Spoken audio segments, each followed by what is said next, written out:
You want to have a successful, thriving business, healthy relationships, and optimal health.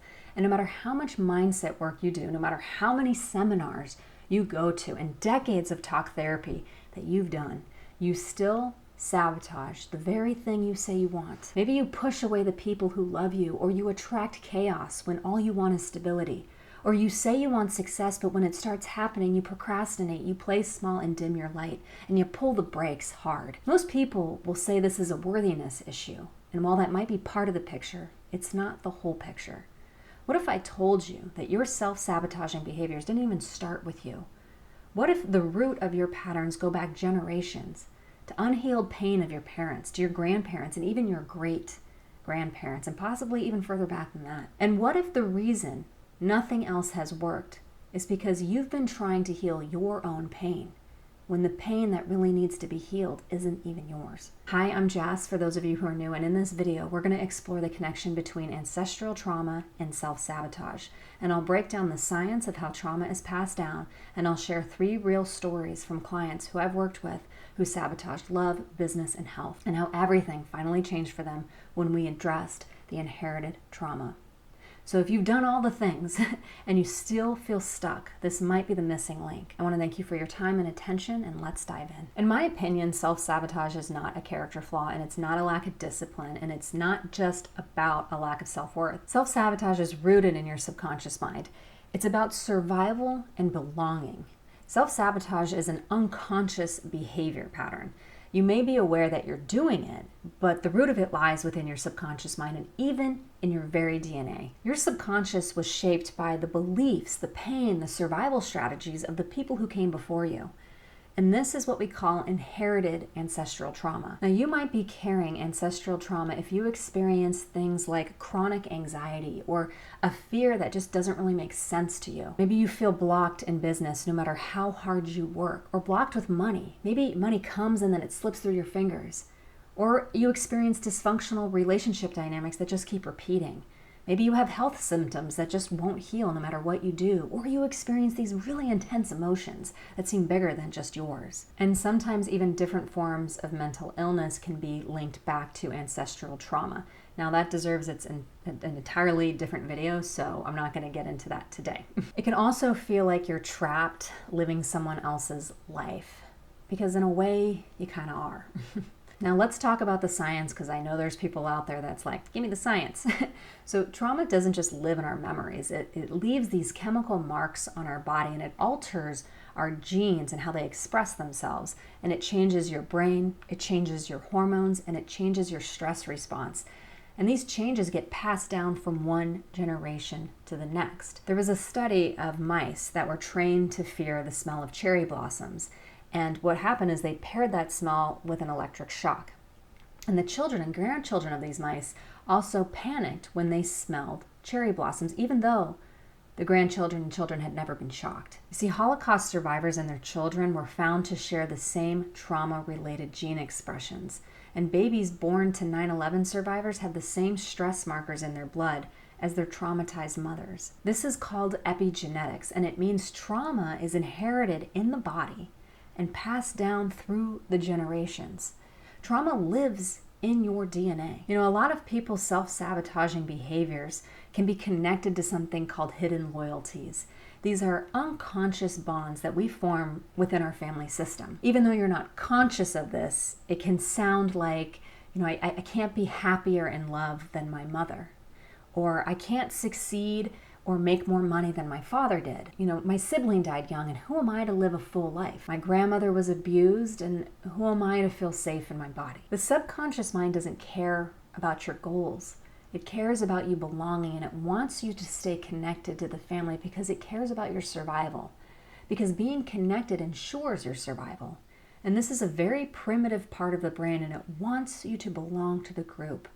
Even if that means sabotaging your joy, your love life, your health, and even your wealth. Bert Hellinger, one of the founders of family constellations, which is a modality I use to heal ancestral trauma, he said that in a family of thieves, the one who does not steal is the one that has a guilty conscience. So if you grew up in a family, if your biological family suffered from addiction, whatever self-sabotaging behaviors they suffered from, there is going to be an unconscious pull within you to be connected to your family through that. You can see this a lot with children who have been adopted. Maybe they grow up in a family that's loving and kind and, sets them up for the best success in life, but they end up either committing suicide or have a drug overdose. This can be connected back to their biological family's inherited trauma that becomes expressed through them as an unconscious way of belonging and an unconscious way and distorted way of saying, thank you for giving me life. I too will follow in your pain. You are not alone in this. And if we were to live it any other way, we would have a guilty conscience. Let me give you an example of what this looks like in real life. I had a client who came to me and she was deeply in love with her partner, but she kept sabotaging the relationships. She had this intense fear of abandonment and would push him away over and over again, even though she really wanted him close. And she really wanted to be with him. And we started by healing her attachment trauma. And while she made some progress, there was still something bigger that needed to be addressed. You could feel it. So we looked at her ancestral trauma. And that's when everything clicked. You see, her grandmother had gotten pregnant out of wedlock. And later, when she met a man that she wanted to marry, her new partner had said to her, we can start over and start a family, but I don't want your baby coming with us, because the baby wasn't his baby, and at the time that was frowned upon. So she made a very hard choice and she left her baby behind. And that child, her grandaunt, was the one who was originally abandoned and forgotten. And my client became entangled with her grandaunt's fate and destiny. She was carrying this fear of abandonment that didn't even belong to her. You might be asking, why would somebody carry this energetically? How does this happen, that she gets connected to her grandaunt's fate? Because her grandmother had made that move to leave her little baby behind to start a whole new family. My client would not have life without that decision. So my client subconsciously owes her life to her grandaunt. And to say thank you, she will carry this pain for her grandaunt as a way of saying, I remember you, and you are not alone. It's just a distorted way of showing love. And when we clean up that distortion, the self-sabotaging behaviors start to fade away. And within weeks after our session, my client's fear started to dissolve. And her boyfriend said, you're a completely different person. And he was so impressed with how much had changed for her in such a short period of time that he was very grateful. If you'd like to learn more about how the fear of abandonment sabotages love, you can check out this video here. Another client of mine was just surviving in her business. She wanted to thrive, but she was just getting by. And she was constantly hitting this invisible ceiling. And in our session, what came up was a family secret, something that was never talked about. You see, her grandfather had fathered a child overseas during war, and he never told his wife, who was back in the States, about this. And he left the child and abandoned that child and never spoke of that child ever again. And once that child was included into the family system without judgment, everything shifted. Her business started growing shortly after, so much so that she had to bring on support, a staff, to help her manage the exponential growth. The moment that forgotten child was seen and included and allowed to be part of the family, that invisible weight, that block, was removed. So one more story I want to share with you. I had a client that came to me. She was completely frustrated about her weight. No matter what she ate, how much she worked out, how little she ate, or how many diets or doctors, whatever she had tried, the weight wouldn't budge. And in our session, we uncovered a long buried secret. Her grandmother had been sexually abused by her brother, and no one in the family had ever spoken of it. And her body, the extra layer of fat, was protecting her. The weight was acting as a subconscious shield, an energetic way of saying, don't look at me, don't touch me. It was protecting her. And through our work together, we were able to release the energetic entanglement between her and her grandmother.